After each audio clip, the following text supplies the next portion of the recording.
But speaking of how we actually change the Democratic Party and this battle of which I think, Bernie Sanders is essential in every way, shape, and form. I do think that could not be more important. You and I have been people that have criticized Elizabeth Warren, I'm going to say fairly from the beginning. I don't think we've exaggerated her flaws, and I think we've not been afraid to acknowledge where there are some positives, but we've also not been willing to gaslight and pretend that there's a progressivism or an equivalence, certainly with Sanders, that obviously isn't there. Recently, there's some indication that President Obama might be leaning towards her, and I'm just wondering what you make of all of that. So last week, I aired a previous show where I had speculated with Cenk on the panel.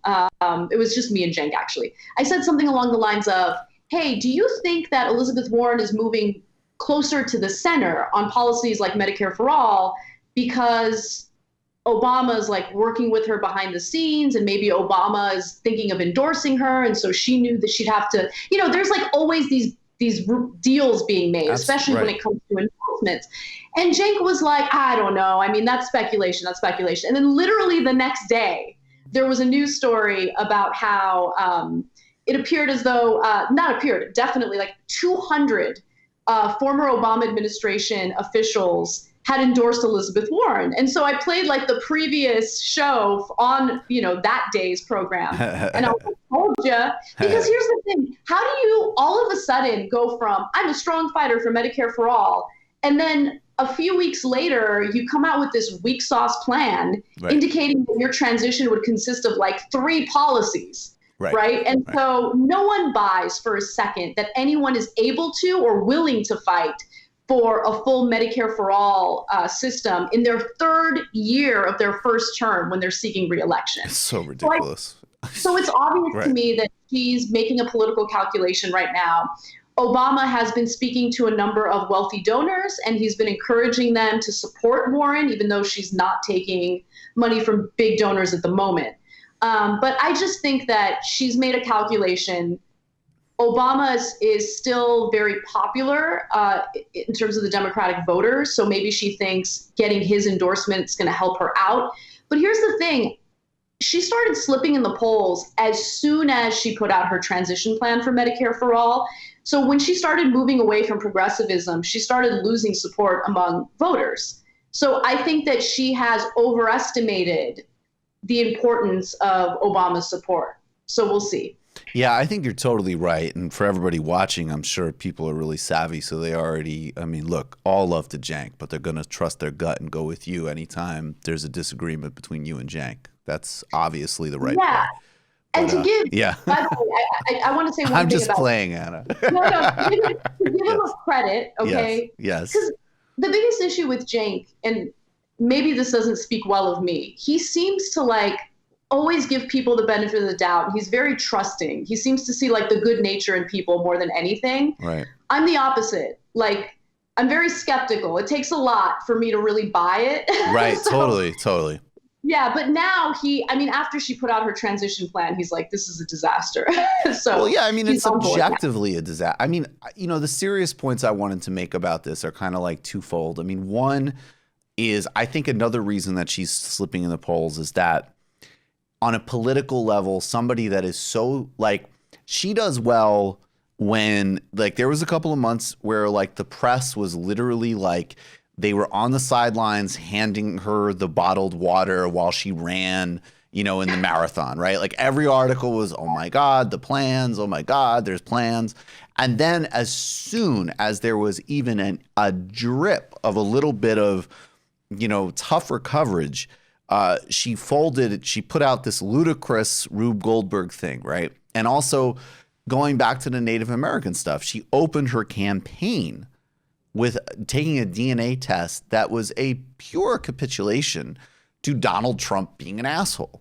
So I think that people are cognizant on some level of, and this is actually funnily enough, as 1,000% a Bernie supporter and someone who actually legitimately thinks, like, I'm very honest about this. If I really thought Bernie was not also, in addition to being the right candidate on all the merits, but there really was a problem with him going up against Trump, I would be very honest about that in my analysis. So I think that people are seeing, wait a second, do we really want somebody who's so susceptible going up against Trump? And I think that the second thing, though, is that Obama and Warren should make a lot of sense in people's heads, and they should compare the way that the Obama people used Tom Perez against Keith Ellison in the DNC chair race. Tom Perez is a liberal member of the establishment, right?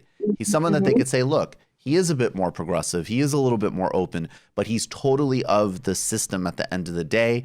Ellison is a progressive who really will challenge things. And I know people will object to that and say Warren really fought and had conflict with people. And that is true, but within a very narrow context, with literally, if you read those accounts that people get so much juice out of the Obama era, it's like a bunch of people who know each other from the Ivy League circuit arguing with each other. And what Bernie has put on the table is like, no, I'm going to bring millions of people in the process to reconfigure power, not just have more good-natured elites in charge. That really is the argument. And Obama is obviously going to feel comfortable with Ivy League niceness. Yeah, absolutely. And look, okay, so I have so many thoughts on this. First, let me just say that, look, when The Hill put out an article about Obama encouraging donors to support Warren, right?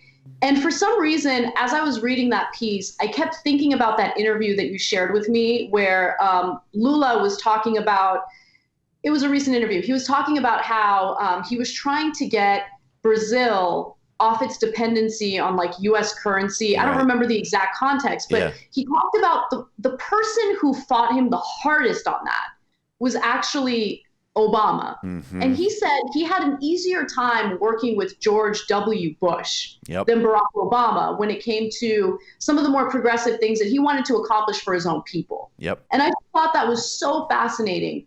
So I just want to put that out there. Definitely. So having someone like Obama push for Warren behind the scenes, that tells me something. And if she thinks that his endorsement and his support is going to be a net positive for her, I would really challenge that. I would really ask her to reconsider that. Now, the second thing I wanted to bring up is, although I see some significant flaws with Warren, I do see a lot of value in her being part of this primary race, because the main conversation that people are having in Democratic circles right now is Pete's campaign funding, right? And so that's all because of the fact that Warren's been calling out, his ties to some of these big donors and these bundlers. There's a big story out today involving, one of his big bundlers who was encouraging a wealthy donor to support Pete Buttigieg because if you give him enough money before Iowa and New Hampshire, you might be on his radar, making it abundantly clear that the money will totally influence him.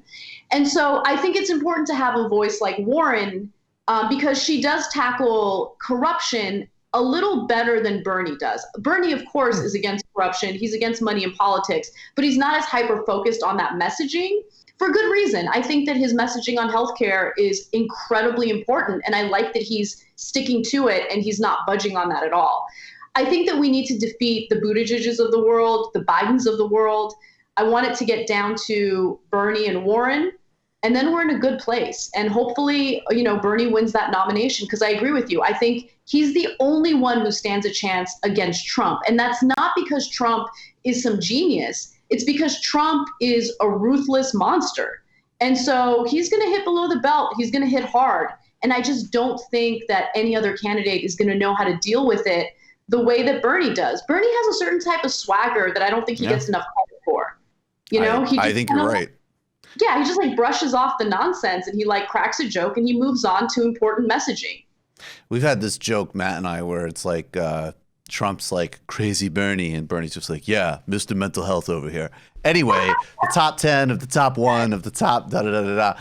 I think that, I'll just say real quick and then I have one final question for you. I think I mean, I have a lot of concerns about the corruption frame because I see how it's been deployed mostly by the right. And I just fundamentally, like, I think it's about power, not corruption. And I think that Bernie is putting that on the table, and Warren is still telling this kind of bedtime story that, like, oh, it isn't systems. It's just things are kind of bad and we can tweak and go back in time. And I think we're done. Like, I even think, and I'm not just making that as a question of political preference. Like, I think, like, guys, like when I talk to certain liberal people who are talking about Warren, it's like, guys, like, ironically, Bernie's old style social democracy or whatever is more in accordance with the fact that we're in like global overproduction, unprecedented concentrations of every type of power. But at any rate, I think it is going to come down to, I think it will be a Bernie Biden race. I think that that's where we're going.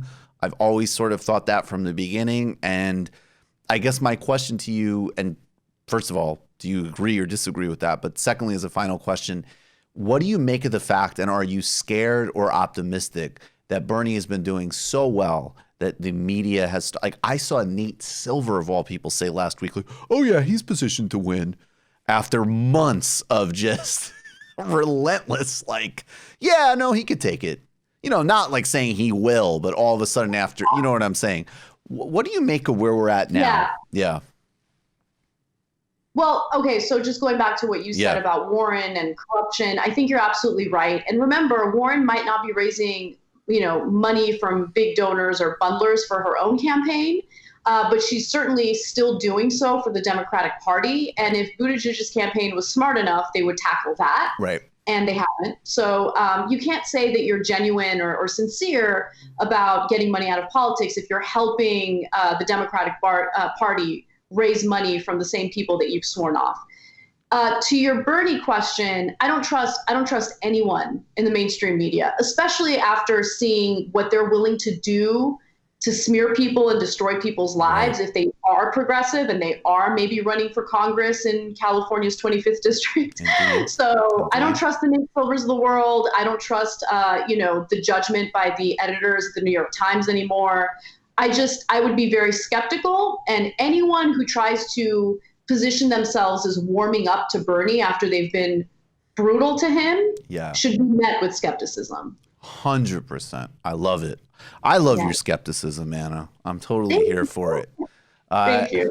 Anna Kasparian, come on, guys. Everybody, I'm sure you already are, but if you're not, watch her every day on The Young Turks and subscribe on iTunes and on YouTube to No Filter. It's a great show. You get more in-depth conversations with Anna.